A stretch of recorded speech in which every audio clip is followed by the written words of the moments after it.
Hey, what's going on, everybody? Welcome to day 14 of the 31 Days of Horror. DBougie86 here again, that's right, guys. And today, it's 2005 day, so you know what that means. Russian roulette. Get that roulette pistol out, boy. But, yeah, the film I got for you guys today is An American Hauntin', which is a movie that, I actually used to start all the time. It used to be on FearNet all the time. Never got a chance to ever finish this movie until today, yes. So it is kind of like a first time watch for me. It's a movie that I've seen bits and pieces on because of FearNet. And now that I'm thinking about it, I feel like FearNet had like a deal with Lionsgate back in the day because most of the movies that I have seen were Lionsgate movies that FearNet put out. Like, it's weird in that sense. But American Horror, American Hauntin', An American Hauntin'. Yeah, starring Donald Sutherland and Sissy Spacek, James Darcy and Rachel Hurd Wood. It's a weird movie to talk about because pretty much the major story is like a period piece tale where it's talking about the Bell family, played by like Donald Sutherland plays the patriarch of this family, with Sissy Spacek as his wife. And pretty much what the details of this movie is, it's kind of like this family is cursed. This family just gets cursed out of nowhere, and it's pretty much fucking mostly with the oldest daughter, Betsy, at the time. But then it starts to infect like a lot of the other family as the film progresses. And it's kind of like a mystery. They're trying to figure out if this is real. Like James Darcy's character is actually Bessie's school teacher. And he's trying to figure out what's going on as well. And he thinks maybe it's all in their heads and stuff. But then he starts witnessing it too. And he's like, okay, let's do this.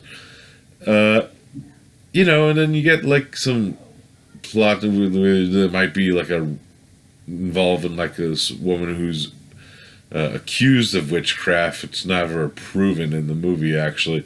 That might have something to do with this. And yeah, it's pretty much the major plot of the movie.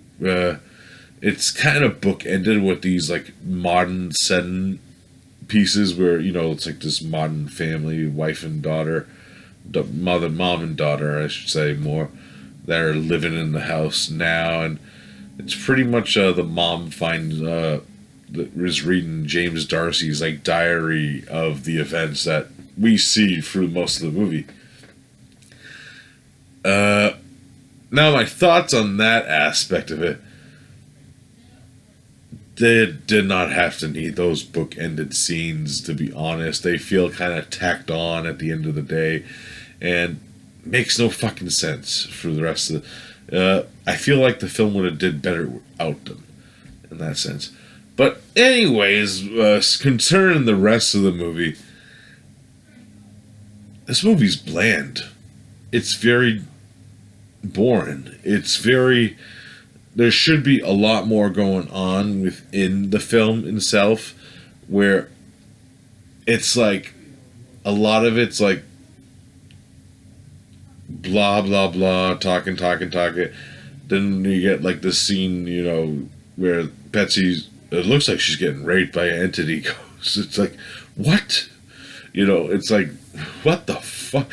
Which I'm not laughing like if that's actually what was happening. But everyone's just staring at her while this is happening, and they're like, I'm like, I would at least try to do something, But, like, it's James Darcy's just holding Sissy Spacek and like, no, it's okay, let's just watch, like what? Donald Sutherland, who I usually like in movies, is pretty... He looks bored. He looks very bored in this movie. Sissy Spacek is okay, and her character is kind of... It's kind of weird with her character. It's kind of...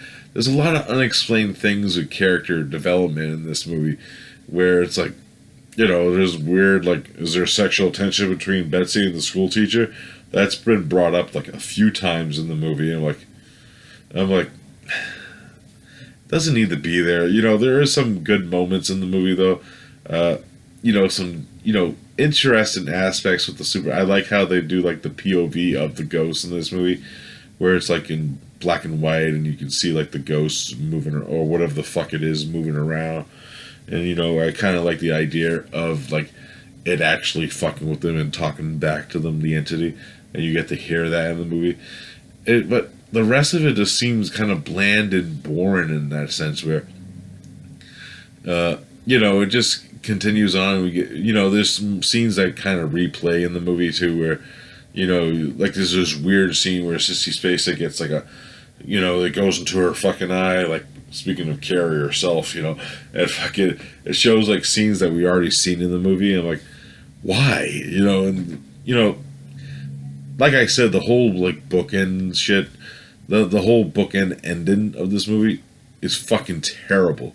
I fucking hate that. It's so stupid, and it feels lazy and not needed. I didn't hate, it's just there for me. I don't hate it or love this movie. It's just in the middle, per se. It's not the worst thing I ever seen. It's just bland to me. It just feels generic in a sense, where I've seen this movie done millions of times, and sometimes it's been done better. And, it's a shame because, I wanted to like this movie, especially with the cast in it. It could have been a better movie, in my opinion. It just feels generic and bland at the end of the day. And it's just there for me. If I had to rate it, I'm going to give it a solid 5 out of 10. There is some good things inside of it. There's actually were some scenes where I was like, oh, okay, that was pretty good. But then there was some shit in it, like, I've seen it done better. It reminded me of other movies that I've done it a lot better. But overall, I say, if it's on TV, you can't fucking, I wouldn't buy it. Well, I own it, but if you see it on TV, it's a good like time waster of a movie, but overall, it's pretty bland, in my opinion. And I don't like to talk bad about movies usually, but it's just, I get my taste, and it's like, I don't know, but American Haunting, 5 out of 10, it's whatever. Alright guys, that's it for that review. I'll be back tomorrow with another one, and not sure what I'm going to review yet, but should be interesting, so I'll see you then. Peace.